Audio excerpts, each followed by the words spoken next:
Assalamualaikum warahmatullahi wabarakatuh. Balik lagi di Jundu Channel.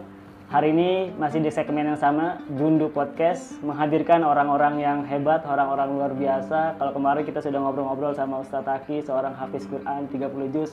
Banyak hikmah-hikmah pelajaran bisa kita ambil dari Ustadz Taki. Sekarang hari ini tidak kalah hebat, makin luar biasa tamu kita di Jundu Podcast. Kita kedatangan seorang ulama, seorang tokoh masyarakat, juga pernah menjabat sebagai Dewan Kota DKI Jakarta. Ada Kiai Haji Anas Kurdi. Iya, betul.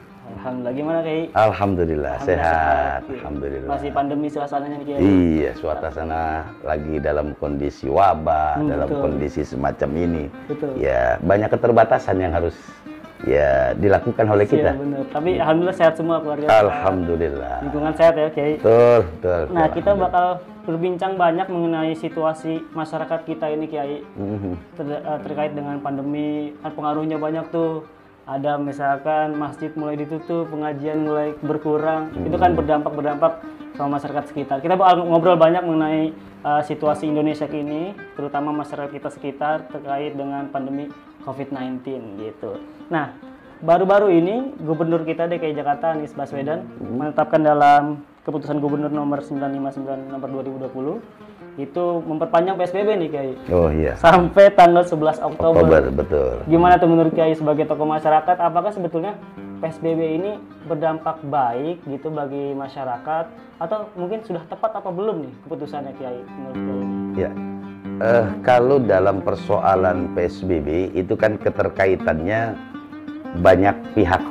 Pertama ada dari Dinas Kesehatan. Yang kedua dari orang-orang yang epidemiologi yang mereka juga mengetahui bagaimana cara supaya bisa terjadi penekanan terhadap wabah yang sedang terjadi ini. Nah, di salah satu caranya yaitu kita harus melakukan PSBB.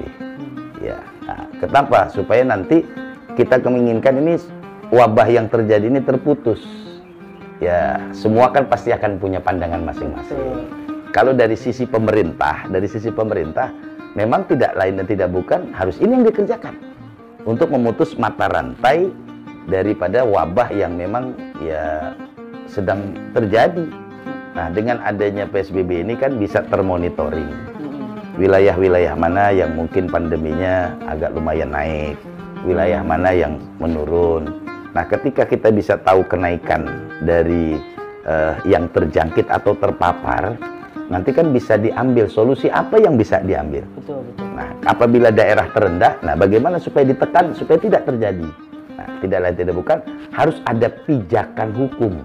Nah, pijakan hukum itu ya dengan adanya PSBB ini. Itu memang ada dampak-dampak lain.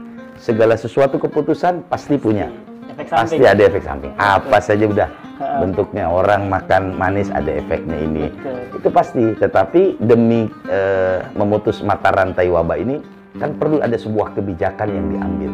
Khususnya pemerintah yang mengatur regulasi di wilayah kita ini. Tapi PR kita nih Kiai adalah masyarakat ini kurang aware gitu, masih terkesan bodoh amat gitu, masih melihat kayaknya biasa-biasa aja orang keluar, kayaknya orang-orang restoran masih pada buka, bahkan PSBB DKI Jakarta PSBB dia pergi ke Depok buat makan gitu. Memang kurang sinergis mungkin Kiai ya antara pemerintah yang makin galak untuk menerapkan PSBB mencegah penularan, tapi masyarakat di sisi lain juga masih tidak acuh gitu ya Kiai ya. Ya itulah dampak, memang membangun kesadaran itu susah. Nah, mungkin dengan adanya PSBB ini yang sudah kita mulai dari bulan Maret, ya mungkin ada satu sisi yang belum bisa terbangun secara maksimal kesadarannya. Yang kedua mungkin disebabkan karena terlalu panjang dan lamanya. Betul. Sehingga kalau bahasa anak sekarang namanya orang udah boring udah nih. Iya, padahal enggak. Nah, ini harus tujuannya membangun kesadaran masyarakat. Kesehatan itu untuk kita bersama. Maka 3M yang anjurkan oleh pemerintah itu sebetulnya udah sangat tepat. Jadi menggunakan masker, mencuci tangan, menjaga jarak itu sebetulnya sudah tepat. Cuman membangun kesadaran ini. Nah, bagaimana kalau dari sisi pemerintah membangun kesadaran ada sanksinya. Nah, sanksi itu sebetulnya untuk membangun kesadaran sehingga masyarakat sadar sebetulnya bukan hanya untuk kepentingan pemerintah, tapi untuk kepentingan masyarakat itu sendiri. Insya Allah pada saatnya juga akan terbangun. Amin, gitu. insyaallah. Nah, ngomong-ngomong tadi bisa kita bicara mengenai efek samping masyarakat yang mulai bosan. Ini terutama kalau kita lihat nih pelajar-pelajar nih, Kiai. Pelajar-pelajar yang udah mulai bosan belajar di rumah gitu ya. Apa namanya, mereka belajar melalui virtual. Kadang ada cerita bahwa tetangga kita lah gitu, teman-teman kita belajar ya cuma memerhatikan berapa saat aja gitu. Lebih banyak misalkan buka YouTube, hiburan-hiburan lain. Artinya seefektif apakah sih sebetulnya cara virtual learning ini? Menurut Kiai itu efektif nggak sih? Atau ada cara lain sebetulnya yang bisa kita lakukan itu, Kiai? Memang di masa-masa pandemik ini ya memang harus dicari sebuah jalan. Nah, mungkin jalan yang tepat saat ini yaitu dengan program semacam ini, virtual. Nggak ada lagi, karena untuk membatasi pertemuan, membatasi jarak. Karena dikhawatirkan kadang-kadang namanya anak-anak kan beda. Iya, kita suruh jaga jarak malah dibecanda. Nah gitu. Memang kalau kita ambil pada sisi positif lah, kita ambil positif. Anak-anak akan lebih memahami tentang teknologi. Ya, khususnya teknologi ya virtual semacam ini, sehingga anak-anak bisa paham. Itu kita ambil manfaatnya. Memang kalau dari sisi ya kalau bahasa kita kemudaratannya lah, anak-anak akhirnya tidak mengenal sekolahnya, tidak mengenal, artinya pergaulan dia ke sekolah itu sudah mulai terbatasi. Kemudian juga ya terhadap guru-gurunya, ya penghormatan terhadap guru jadi agak sedikit berkurang karena memang tidak pernah tatap muka. Iya, karena memang kondisi yang semacam ini mungkin ramuan yang baru didapati ya virtual ini. Ya walaupun banyak kendala, ada yang bilang karena kemampuan ya internet. Betul. Iya, kemudian ya mereka HP-nya juga kadang-kadang gitu. Iya nggak sampai ke Android. Itu akhirnya menjadi beban wali murid atau orang tua. Mereka harus memiliki HP Android untuk anak-anak bisa ya belajar secara virtual. Ya itulah, ada sisi lemah dan ada sisi baiknya.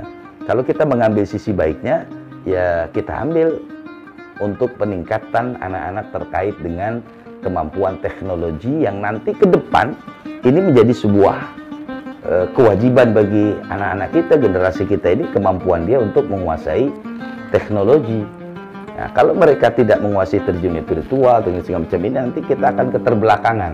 Kalau kita dari sisi itu. Nah, tapi kalau dari sisi ya tatap muka pertemuan, nah ini akhirnya pertemuan persahabatan, pertemuan dengan teman-teman sekelas. Iya, mereka udah nggak ada pertemuan lagi dulu. Kayak dulu kan kita enak. Kelas 1 teman saya si A, si B, si C, si D kan gitu. Sekarang udah temennya siapa nggak tahu, orang di grup adanya si A. Gitu ya. Iya. Nah ini ya mudah-mudahan aja kalau ini berakhir, kemudian tatap muka dimulai kembali, ya tidak menjadi kekagetan nih, gitu. Karena hampir berapa bulan kalau hitung dari Maret, kan lumayan juga. Kan kaget juga anak-anak, wah sekolah nih kan gitu. Iya. Tapi selain pelajar yang jadi beban juga orang tua justru ya, karena mereka terpaksa harus mengajarkan anak yang tidak diajarkan di sekolah biasa sama guru gitu. Kayak ngalamin nggak tuh? Nah itu, itu yang jadi keluhan orang tua begitu. Iya, masya Allah, saya jadi guru di rumah. Iya, mau tidak mau ya orang tua harus jadi guru. Betul. Ya kita kan ngajarin anak beda. Iya, sewotnya lain, marahnya lain.